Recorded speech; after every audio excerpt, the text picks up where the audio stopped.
মস্তিষ্কের মধ্যে কথাটা গেঁথে রাখবেন, রাজনৈতিক একক শক্তির চাইতে জনতার সম্মিলিত শক্তি বহুত পাওয়ারফুল।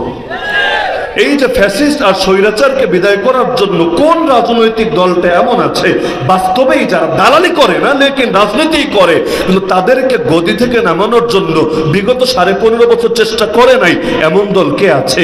চেষ্টা বহুতবারই হয়েছে, রক্ত বহুতই দিয়েছে, আরে জেলে এত পরিমাণ খেটেছে, এগুলো হিসাবের বাইরে। যারা রাজনীতি করে কেউ এসে বলে হুজুর 100 মামলা, কেউ বলে 200 মামলা।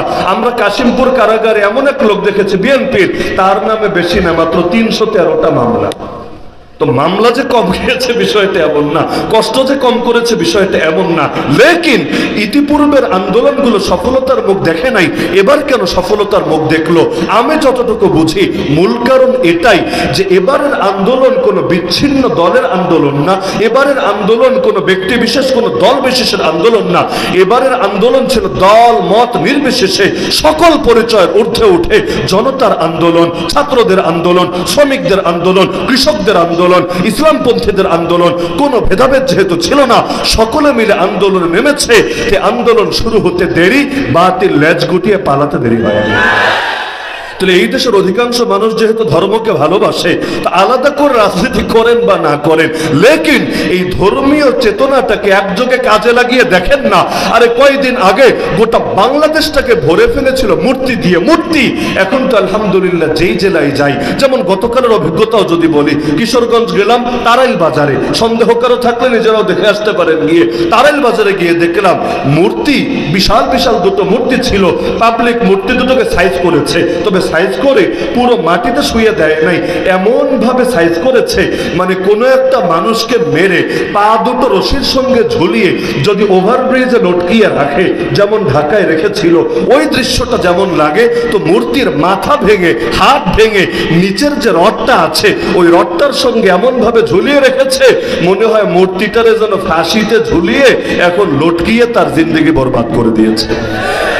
তো এখন একজন আমাকে প্রশ্ন করলো যে হুজুর যদি এমন হয় মূর্তি ভাঙলো, কি হলো এতে? দুদিন পর যদি আবার গড়তে আসে, আমি বললাম জনতা একবার যদি রক্ত দিতেই শেখে, একবার যদি গর্জে উঠতেই শেখে, একবার যদি ঐক্যবদ্ধ হয়ে আন্দোলন নেমে আসে, আরে সেই জাতিকে কেউ পারে না দমিয়ে দিতে।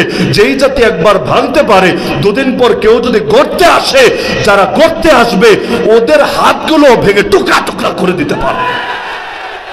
জনতা ঐক্যবদ্ধ থাকলেই চলে। যেমন ধরেন মাহফিল, একসময় বাংলাদেশে মাহফিলে প্রচুর বাধা দেওয়া হতো নাকি হতো না?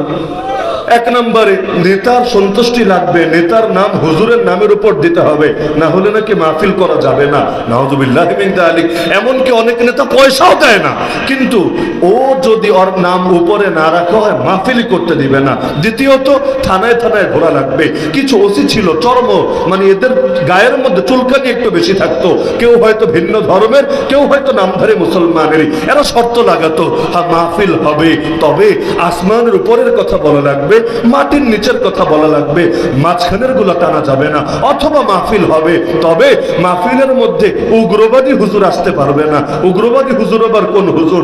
যেই হুজুরের কথায় ইবলিসের কলিজে আঘাত লাগে, যেই হুজুরের কথায় মোদিজি কষ্ট পেতে পারে, যেই হুজুরের কথায় নাস্তিক বেঈমানরা বেয়াদবে মনে করতে পারে, এরকম হুজুর আসতে পারবে না। হুজুর আনতে হবে এমন হুজুর, যেই হুজুরের কথা থেকে মধু ঝরে, যেই হুজুরের কথা শুনলে মানুষ জিলাপির দোকানও খালি করে ফেলে।